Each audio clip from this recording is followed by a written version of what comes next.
Welcome back. Next, we're going to talk about initiations. I'd like you to turn to the pages in your manual listed on your homework list.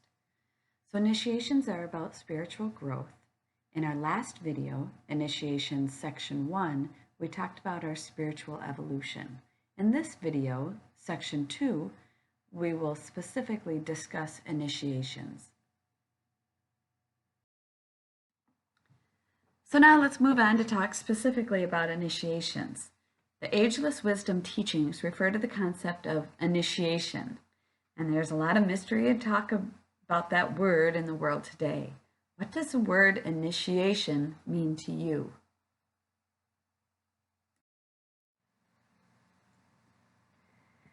Want to take a hike? If you were to hike in this terrain, we'd work really hard walking up these hills, right? But then when you get to the top, you can relax, enjoy the beautiful view. But then we go back down the hill. Sometimes, you could go down slowly or you could slide down really fast. Then when we're in the valley, we really can't see anything, nothing beyond ourselves. Well, this is life, right? We have many hills and valleys in our life. Things rarely stay the same. We might reach a little peak and enjoy the beauty for a little while, but then we slide back down into the valley of experiences, which might not be too pleasant, but we make it through and we climb that hill again. It's how we navigate those hills and valleys that leads us toward initiation. Do we notice the lesson? Do we learn from them? Do we start to open to the wisdom to be gained from those lessons? Do we open up ourselves to divine inspiration and divine will? Can we see the broader picture and not just ourselves? Have you had hills and valleys in your life? Well, of course you have. We're going to do a brief meditation. I want you to close your books, kind of set everything down, and just sit back and close your eyes. I'm going to center yourself. Align and attune. So focus into your heart and bring that light up to your soul light and to source, and then back down through your soul light and into your heart.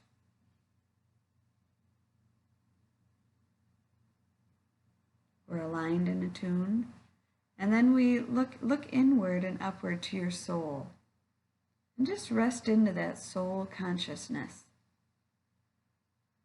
Ask the soul to open your mind to show you one or two hills or valleys in your life that have been importantly instructive to you.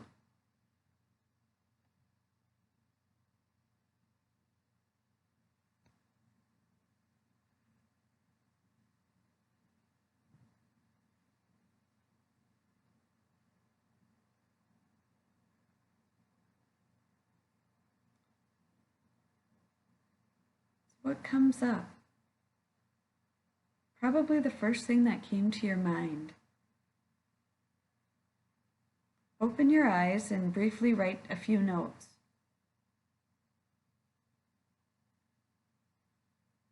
And then ask, what did I learn from this experience, from whatever was shown to you? What did I learn from that experience?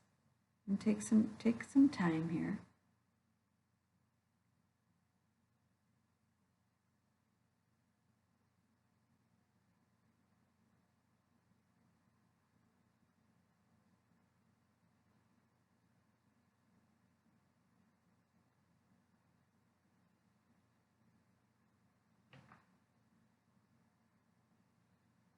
Okay, you may want to pause and do some journaling, or just pause and continue with that meditative activity. And Bailey, from Bethlehem to Calvary, Bailey states, initiation is a graded and realized series of expansions of consciousness, a steadily increasing awareness of divinity and all of its implications. So now we're always expanding our consciousness. doing so at this point by integrating the personality and aspiring towards soul. And activities like meditation, self-observation, study, and service prepare us to take an initiation when we are ready, to move into it, to step into and through it. So I'm going to record a separate meditation. So that will also be included in this lesson. It is, it's optional. If you'd like to do it, it'd be a longer meditation where we go through different stages of your life. So you're welcome to do that if you'd like. And, have a journal nearby. So initiations are related to growth or expansions in consciousness, just like how we discussed with these diagrams. Early on, we don't let much light in. But then later in the process, we realize that we are the light. So we're actually moving toward initiation all the time. Life experiences that are often termed rites of passage help us to grow in wisdom and consciousness.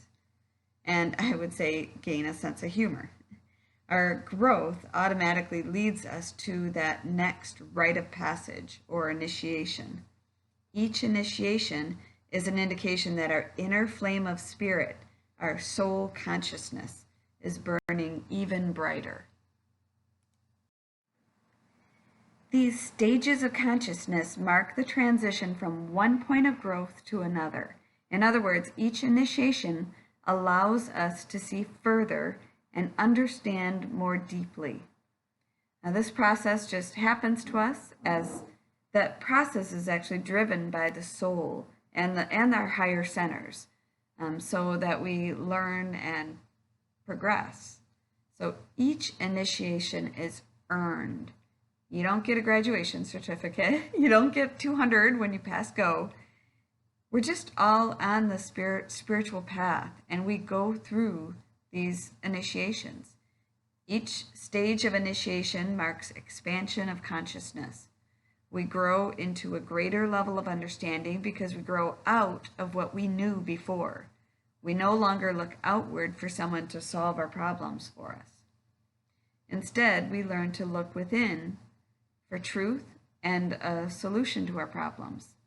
Each expansion of consciousness brings more influence from our higher self into our personality, and problems are solved from a higher perspective. So each initiation is not regarded as a personal achievement, but rather an earned achievement. We've learned through suffering to get through the initiations. These aren't like cosmic events. These initiations are everyday things like challenges at work or with our family. It's just life. We have challenges. If you look at your life as a play, we have lots of supporting actors. We have the people who come into our lives to help us along the path. And then we have those people who come into our lives to help us because they turn against us or challenge us. This creates bad feelings or causes major issues, but it's all for a purpose. So we can learn. Maybe we're learning forgiveness or love or understanding, which in turn pushes us forward on our path of spiritual growth. They help us to grow and advance, even though it might not be too pleasant. Remember the constitution of the human being that we've gone through many times. As our consciousness advances, we evolve from the physical plane back to the spiritual plane. Through many life experiences and gradually through greater soul contact, we come to understand each plane that we've traveled on. Initially, we live from the perspective of our personality body. Through growth, we learn to live through the perspective of our soul. And then with more growth and expansion, we learn to live through the perspective of our monad. This occurs over many lifetimes and through a progression called initiations. We are told that along the way in this process, there are points of arrival or signposts, like milestones that mark our movement along the spiritual path. So as our consciousness expands, we integrate the personality and aspire towards the soul. Activities such as meditation, self-observation, study, and service prepare us to take an initiation when we're ready. But it's really important to know that no one can grant you an initiation. You grow into it. Sometimes we take many small steps in life that lead to initiation. Although we may or may not be aware of any particular event we could call an initiation. So DK actually says, in quote, "No initiate makes any claims, therefore, beware those who do. No one else can give you initiation. It is taken, not given, and is entirely a matter of interior orientation and not outside information." Close quote. That's from DK. So nobody, if anybody says they can help give you the next initiation, beware, he says. This is a personal process. As we grow spiritually, we become much more inwardly focused, and that's where life was meant to take us. As we talk about the three-legged stool of a meditation, service, and study, it also translates as intention, dedication, and persistence. We can't have one without the other. We need all three to step through these initiations. So each initiation can be regarded as a marker along our spiritual pathway, a gateway to another expansion of consciousness. Initiation is not only a personal process, but it also occurs as a group process. So indeed, humanity as a whole passes through stages of development or group initiations over time. So initiation is about moving from self-awareness to group awareness. It's for humanity as a whole and not a personal achievement only. Here are some signs that reflect movement along the initiatory path, like signs that we're loosening our personality grasp, kind of like in the picture here, and allowing greater soul guidance, greater influence from our soul. So signs can be increased responsibility, soul-guided responsibility, awakened intuition, the realization of love, a realization of one's own sense of the sacred, a clearer vision of the truth, greater discernment, greater consciousness, the discovery of the self and its purpose, increased awareness of where your own place is in the plan, your soul purpose. You'll notice that with each level of initiation, we become less separative and more accepting of ourselves and others. We gain a bigger picture of our lives, planetary priorities, and the cosmos.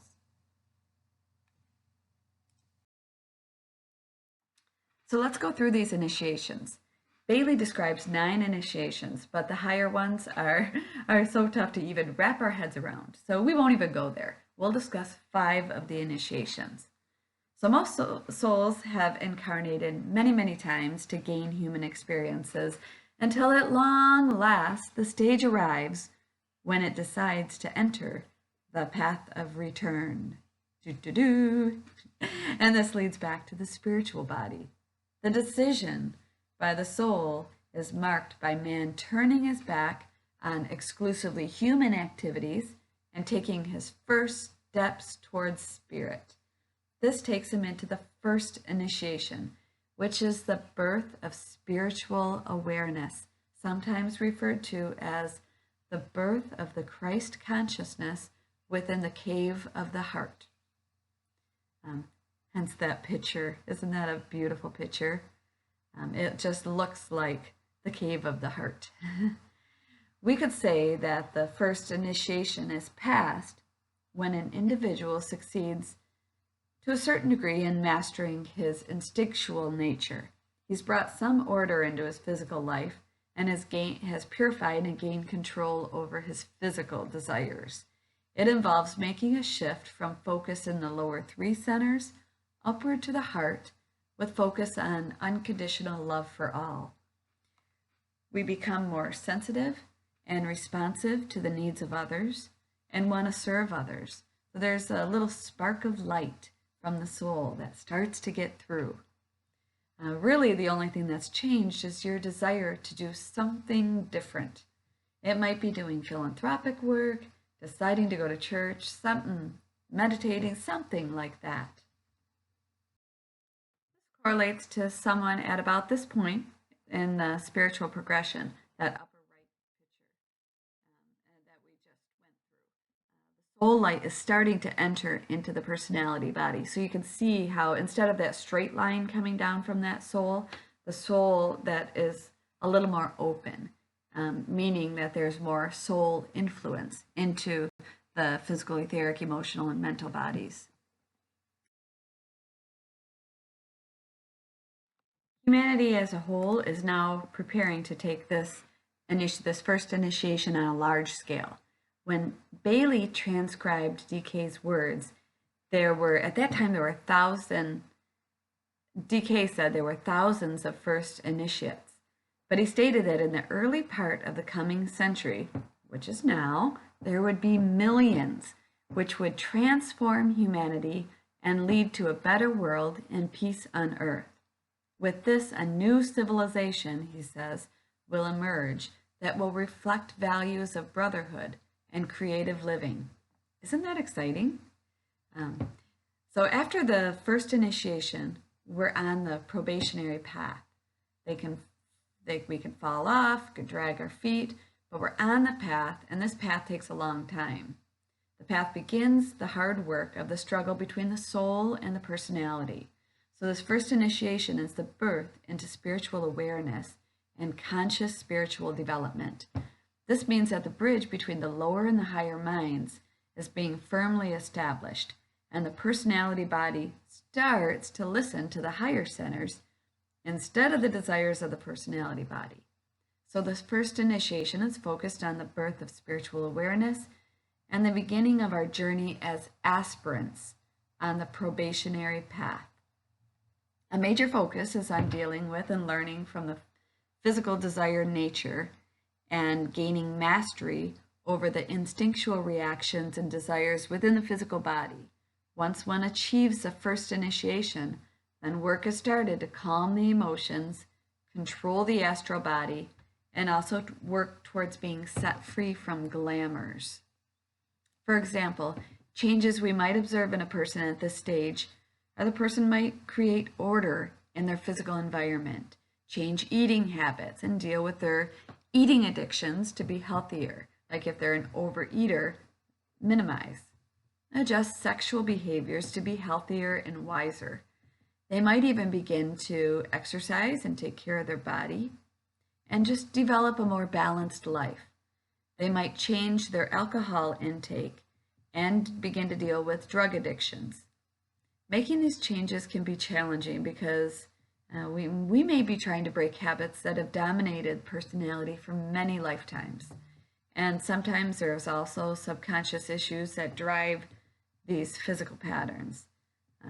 Because the stage is so challenging, the first initiation can be super long and tedious. Within the stage, there's many relapses and disappointments. It can be full of suffering and stretches over several lives, as I've said. So the main issue during this stage is centered on self-discipline and limiting those lapses in control of the physical body.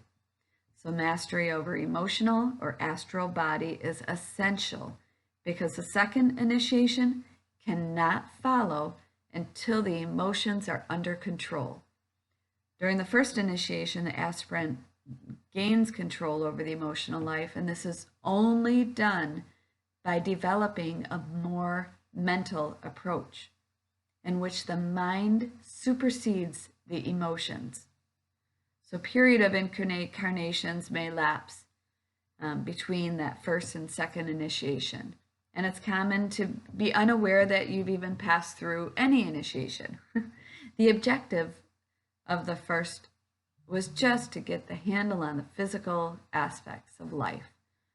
So during the transition period between the first and the second, that the aspirant focuses more on the emotions, beginning to observe them, understand them, get control of them, be less reactive. This can be just a really emotionally challenging time. Because as the light of the soul shines through those subtle bodies more, the desires and glamours and subconscious issues come to the surface. They rear their ugly head, right? And that's not fun. There's conflict between the personality and the higher self, with the higher self, though, beginning to become a little more dominant.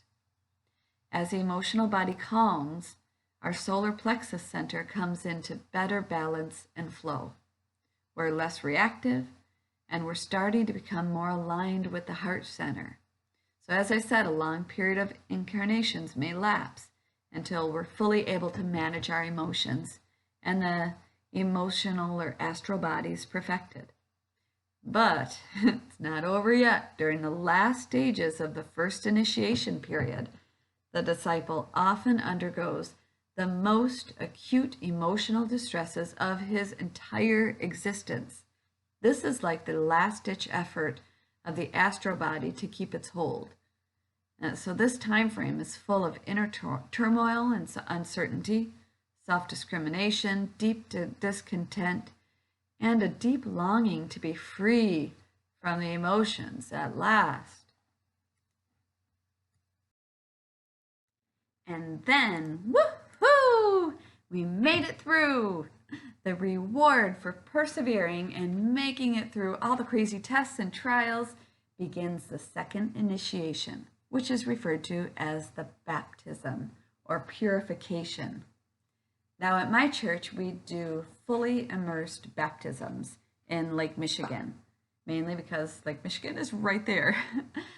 People tell their stories, and then one by one they're dunked and rise out of the water, fresh, new, arms up, cheering.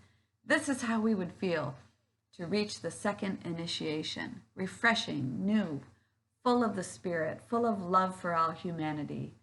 Of course, it's not a sudden change. Most people would never know that they've advanced from one initiation to the next.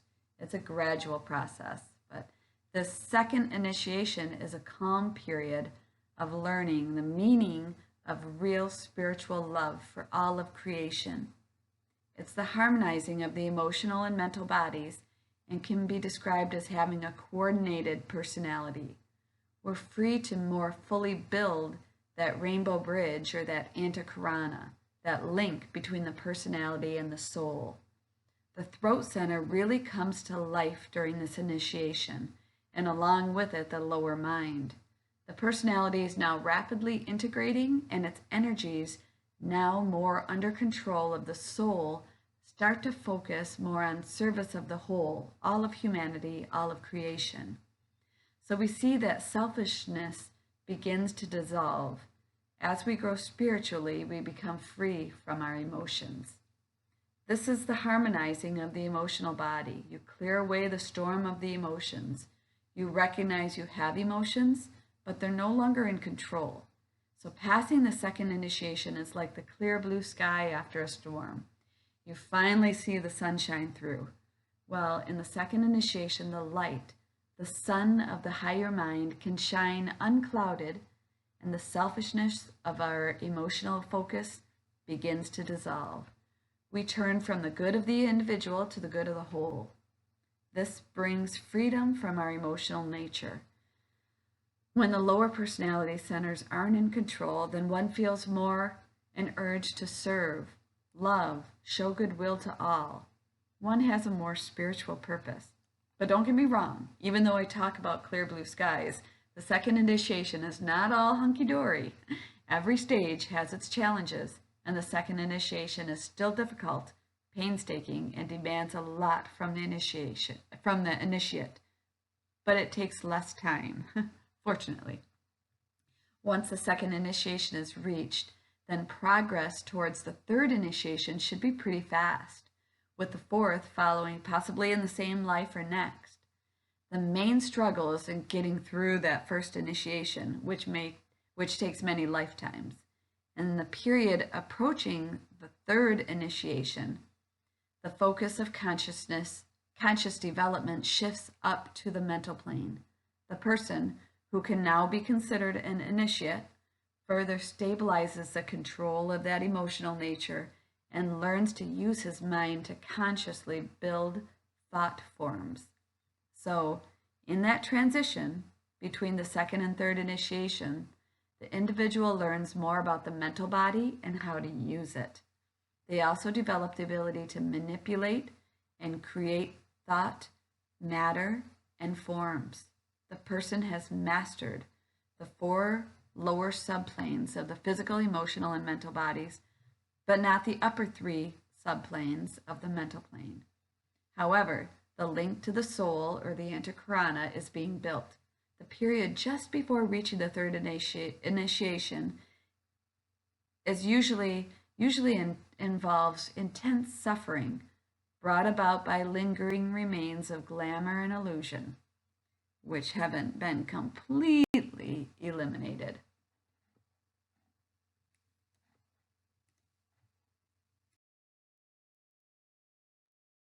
The third initiation is referred to as the transfiguration of the initiate.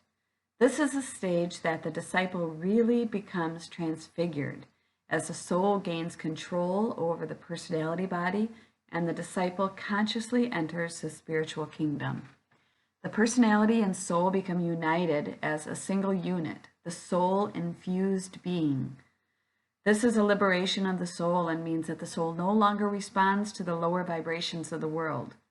The traveler on the path can now use spiritual gifts and can be a valuable spiritual service to humanity. The soul becomes a link between the hierarchy and humanity until the 4th initiation, when it ultimately becomes absorbed into the spiritual triad. So the ajna is the focus of this initiation, and as it becomes highly active, awakens the higher mind, the higher psychic abilities or qualities, and the intuition into full functioning. The personality is now guided by the soul, and together they work to manifest the person's aspect of the plan or highest good. For example, your soul's purpose and how it serves the plan. The individual can now be in service to the hierarchy. Just prior to the 3rd initiation, the book Bridges says, the opportunity to serve will be revealed to the candidate. He will be accorded a vision of that part of the world's need and of the plan to which he can contribute his small share. So that was on page 493 in Bridges. It's just neat, just exciting. In this 3rd initiation or transfiguration, the whole personality is flooded with light. For the first time, it comes directly from the monad. The personality body becomes an exclusive agent of the soul, serving the hierarchy and transmitting divine energies to creation. Our 3rd initiation is the first initiation that the masters of the hierarchy actually acknowledge as the first major spiritual initiation. After the 3rd initiation, we are world servers. Your life is evident of what you're doing. You can help others. You develop a conscious spiritual path, moving in consciousness to higher realms. At this stage, the consciousness can function freely, either in or out of form. The initiate can pass freely to higher worlds. Isn't that neat? So after this initiation, the monad will be guiding the soul. After the 3rd initiation, there's a period where the initiate receives guidance and undergoes intense training, and they accumulate more occult knowledge. He or she develops 4th dimensional vision, learns to work with building devas, and continues working on his or her spiritual nature. They begin to open to the Buddhic body and its coordination, and they develop spiritual intuition from this level. The first three initiations are all taken while in the physical body. The heart and throat centers are directly involved in the first and second levels of initiation. The ajna and crown centers become more aligned as the third initiation approaches.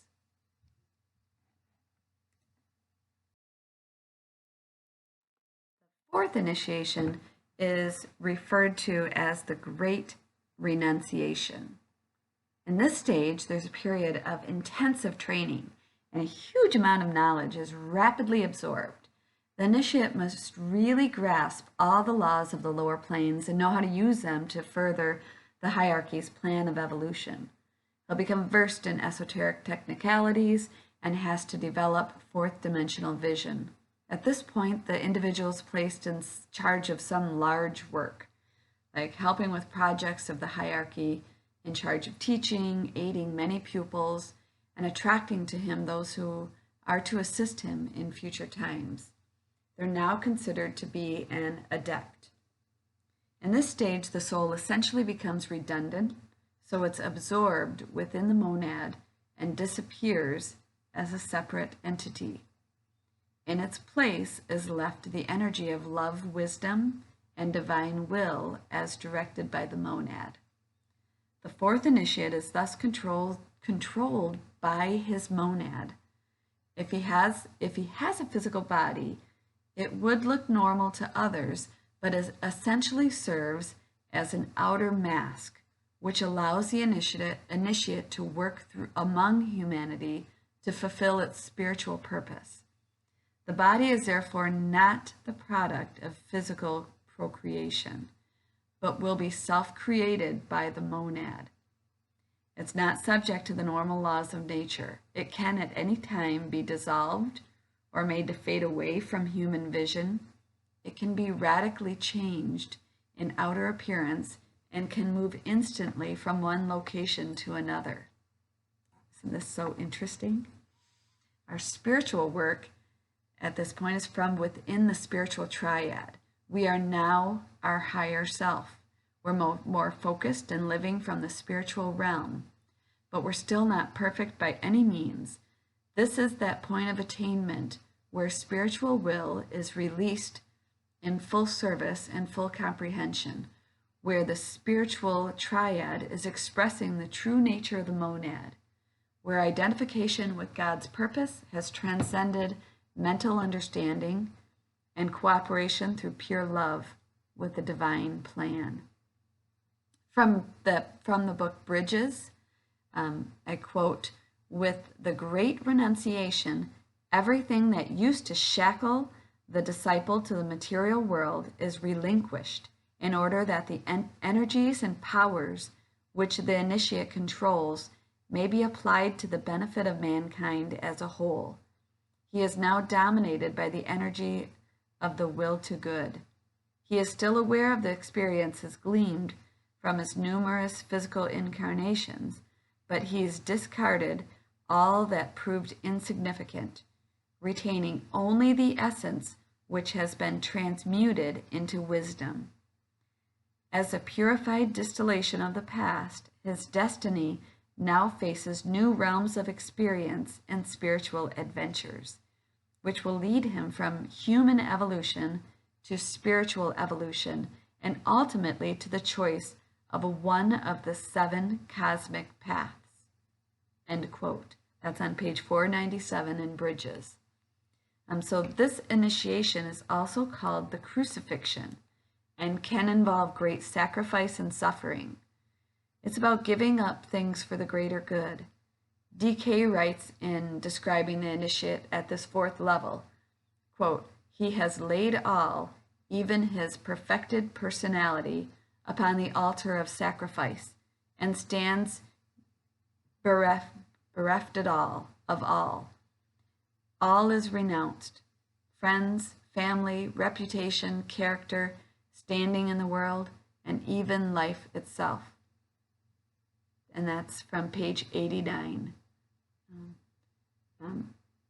Sounds familiar, like the crucifixion of Jesus, doesn't it?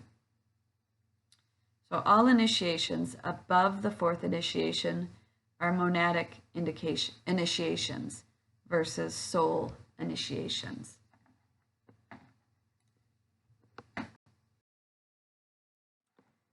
The fifth initiation now is called the ascension. This is the time when the initiate has gained enough wisdom, love, and spirituality to be admitted into the ranks of the Masters of Wisdom. This initiation is also called the initiation of revelation.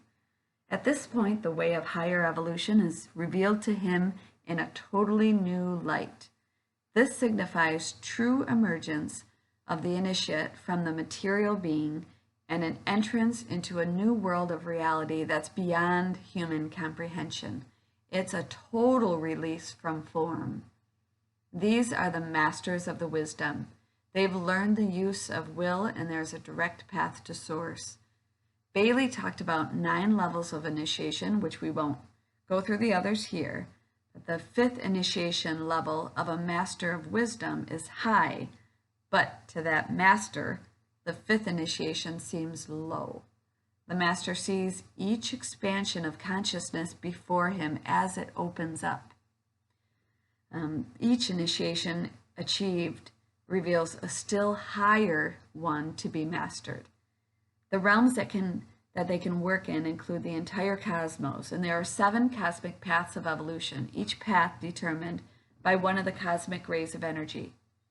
Each initiate has the free decision to pursue whichever path he chooses. Some paths keep them linked to the hierarchy and to Earth's service, while others involve planetary activities within our solar system or outer planetary or cosmic activities. I know this is hard to grasp, right? The final decision must be made by the end of the 6th initiation, which is called the initiation of decision. From there, there's no turning back. So these masters are so intriguing to study. There are some interesting books to look at if you want to look more at the masters. One is Autobiography of a Yogi. Another is a set of 6 books called The Life and Teachings of the Masters of the Far East by Spalding. It's about a guy, actually a group, who seeks out the masters, and it tells about his stories, and it reads like a story. So I'd recommend that.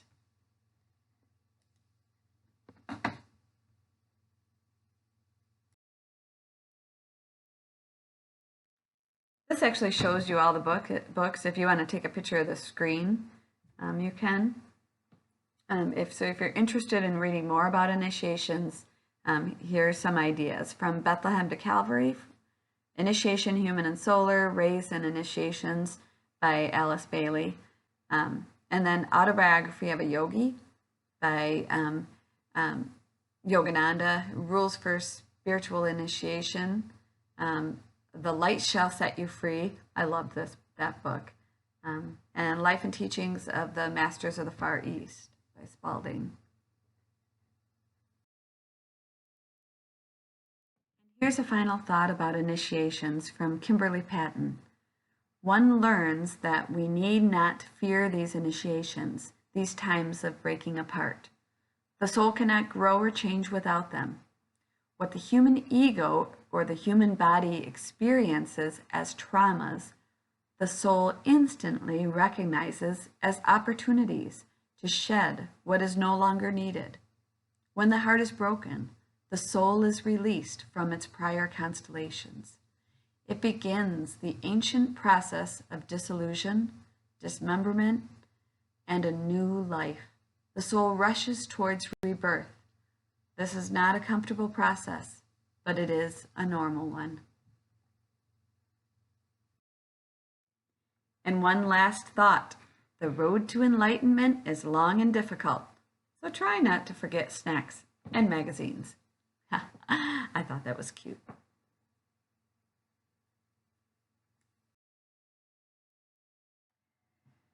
This concludes our lesson about initiations. I hope you enjoyed learning about initiations and you gained an even deeper understanding of yourself. I'll see you in the next lesson.